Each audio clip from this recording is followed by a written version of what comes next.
네, 요소수 수급 불안 문제와 관련해서 정부가 오늘 아침에 경제안보 공급망 관계장관 회의를 열었습니다. 우리 경제 핵심 산업, 민생에 직결된 품목들의 수급 상황을 점검하고 대책을 논의했는데요. 어떤 내용인지 취재기자 연결해서 알아보겠습니다. 이승은 기자. 네, 경제부입니다. 네, 우선 주유소에서 사재기 조짐이 있었던 요소의 상황은 어떻습니까? 정부는 요소의 경우에 수입 차질이 발생한 직후에 주유소 판매량이 늘었지만 지난주 후반 이후에 증가세가 둔화되고 있고 가격도 안정적이라고 밝혔습니다. 7일 기준 전국 주유소의 96.5%가 요소수 재고를 보유한 것으로 집계했습니다. 또 지난주 국내 업체가 베트남으로부터 5천 톤 수입 계약을 맺어서 확보 물량이 넉 달치 이상이라고 밝혔습니다. 한국 대체 수입에 따른 기업 부담을 완화하기 위해 올해 말 종료 예정이던 할당 관세는 내년까지 연장합니다. 또 내년 4월까지 사우디나 인도네시아 등 중국보다 멀리서 수입하는 물량에 대해 해상 운송비 일부를 한시적으로 지원하겠다고 밝혔습니다. 또 중장기적으로 국내 생산시설 구축 방안도 검토하기로 했습니다. 농업용 비료 원료인 인산 2암모늄의 경우에 내년 5월까지 재고를 확보한 상황입니다. 정부는 제3국에서 공동구매를 지원하고 수급 불안이 있는 경우에 국내 기업이 생산해서 수출하는 물량의 내수 전환을 적극 검토하겠다고 밝혔습니다. 2차 전지 핵심 재료로 중국이 지난 1일부터 수출 통제를 시작한 흑연은 중국 의존도가 90% 이상인데요.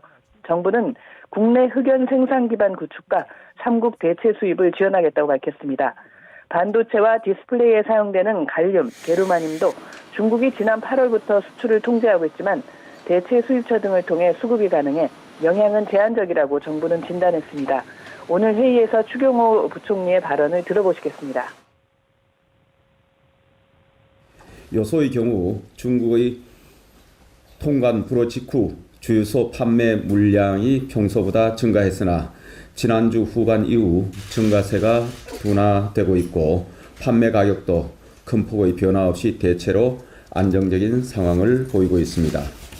당초 금년 말 종료 예정인 요소에 대한 할당 관세를 내년까지 연장하는 동시에 내년 4월까지 국내에 반입되는 물량에 대한 해상 운송비 일부를 한시적으로 재정 지원하겠습니다.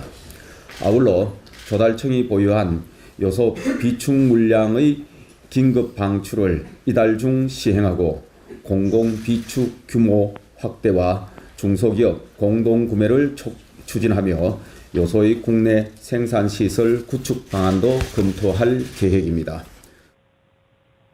네, 정부 입장을 들어봤고요. 앞으로 이제 추가 대처가 중요할 텐데 공급망 관리를 체계화하는 공급망 기본법이 지난주 이제 국회 본회의를 통과했고요. 후속 조치도 나왔죠? 네, 그렇습니다. 법 시행일이 내년 6월입니다. 정부는 컨트롤 타워 격인 공급망위원회를 설치합니다.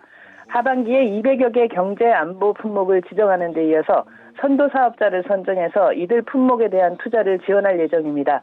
이를 위해 한국수출입은행에 기금을 설치하고 공급망 위험 조기 경보 시스템과 위기 대응 매뉴얼도 도입한다고 밝혔습니다.